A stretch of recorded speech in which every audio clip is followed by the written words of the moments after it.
할렐루야! 오늘도 말씀의 자리, 은혜의 자리로 나오신 여러분을 주님의 이름으로 환영합니다.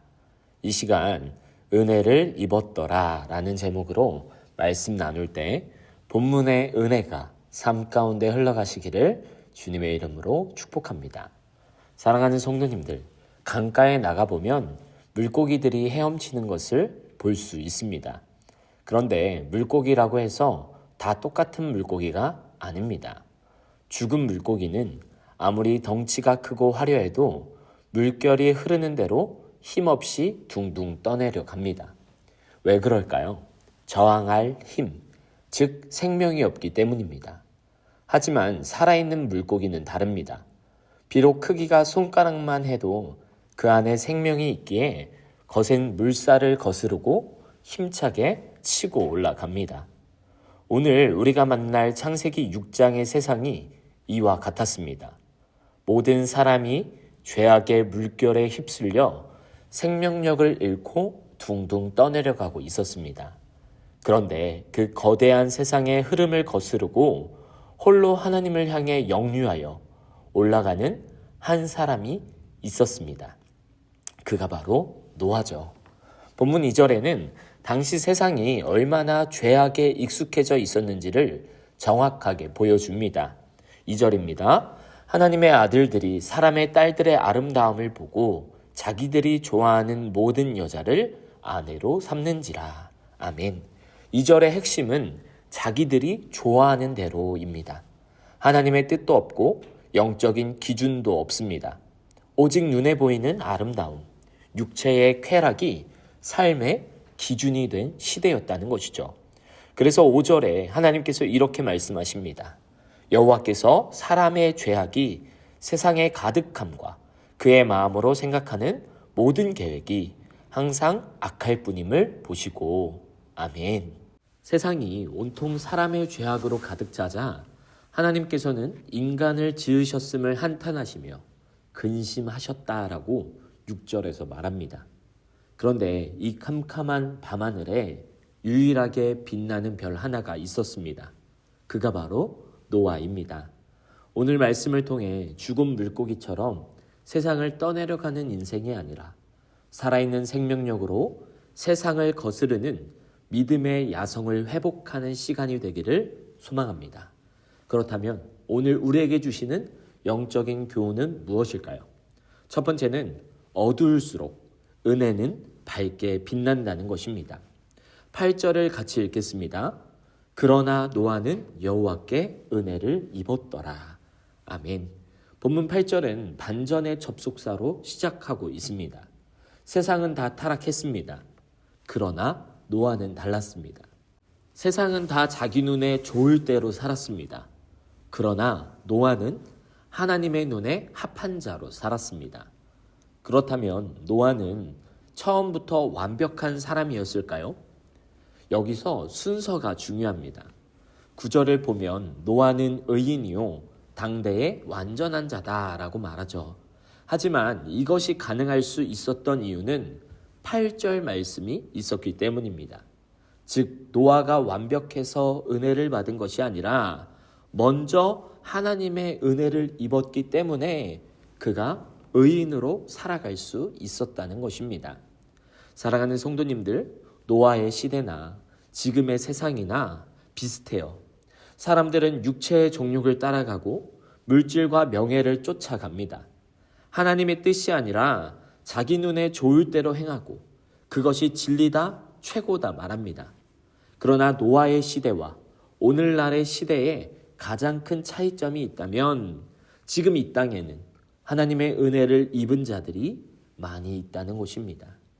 그때에는 노아 한 사람이었다면 오늘날에는 이 말씀을 듣는 우리 모두가 노아와 같이 하나님의 은혜를 입은 자인 줄 믿습니다. 그렇다면 누가 진정한 의인입니까? 누가 이 시대의 노아입니까? 세상 사람들이 어떻게 하면 더 많이 가질까? 어떻게 하면 더 성공할까를 고민할 때 어떻게 하면 하나님의 은혜를 입을까를 고민하는 사람, 그 사람이 바로 이 시대의 노아인 것입니다. 기억하십시오.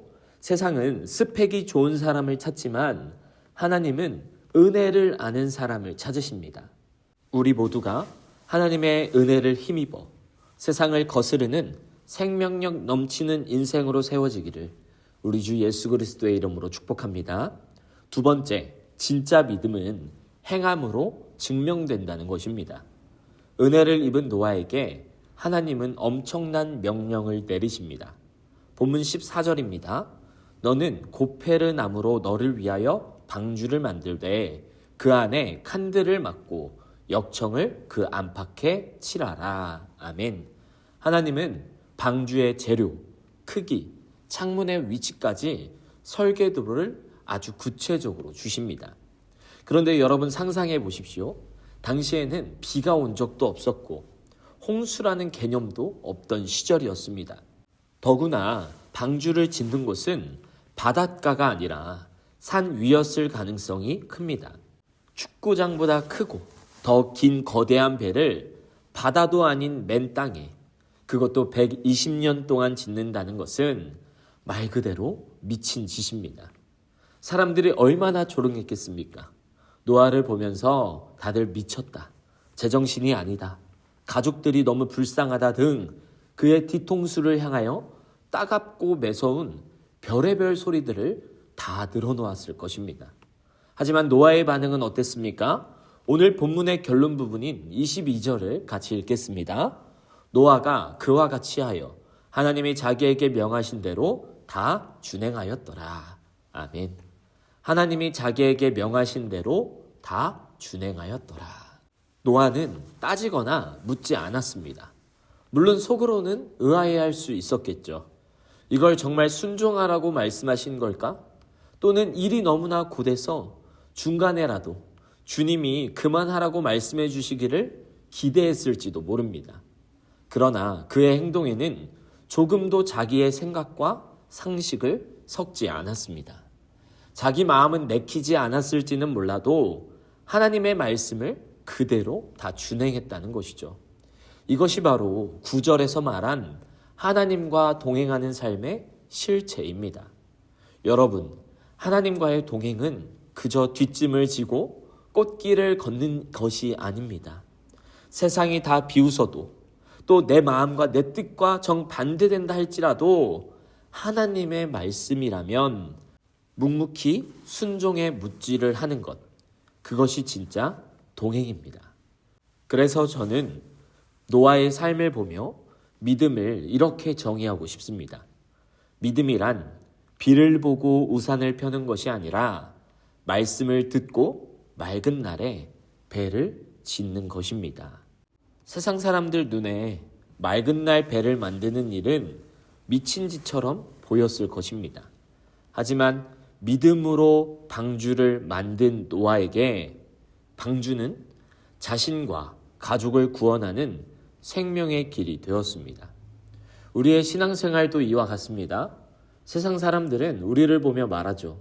야, 주일날 쉬어야지 무슨 교회야.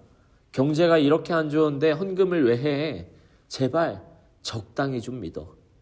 그러나 사랑하는 성도님들, 우리는 맑은 날에 산 위에서 배를 만드는 사람들입니다.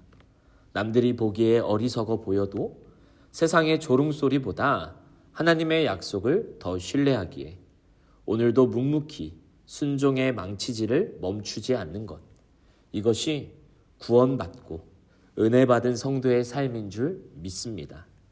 남들 눈에는 어리석어 보이고 바보 같아 보이는 이 길이 저와 여러분, 그리고 우리 가정과 세상을 구원하는 생명의 길임을 확신하며 오늘도 당당하게 믿음의 길을 걸어가는 저와 여러분 되기를 주님의 이름으로 축복합니다. 이제 말씀을 맺습니다. 창세기 6장은 모든 사람들이 죽은 물고기처럼 세상의 흐름을 따라 떠내려가는 듯 보였습니다. 하지만 그곳에는 하나님의 은혜를 입은 한 사람이 있었고 그 사람을 통해 새로운 구원의 이야기를 써내려 가십니다.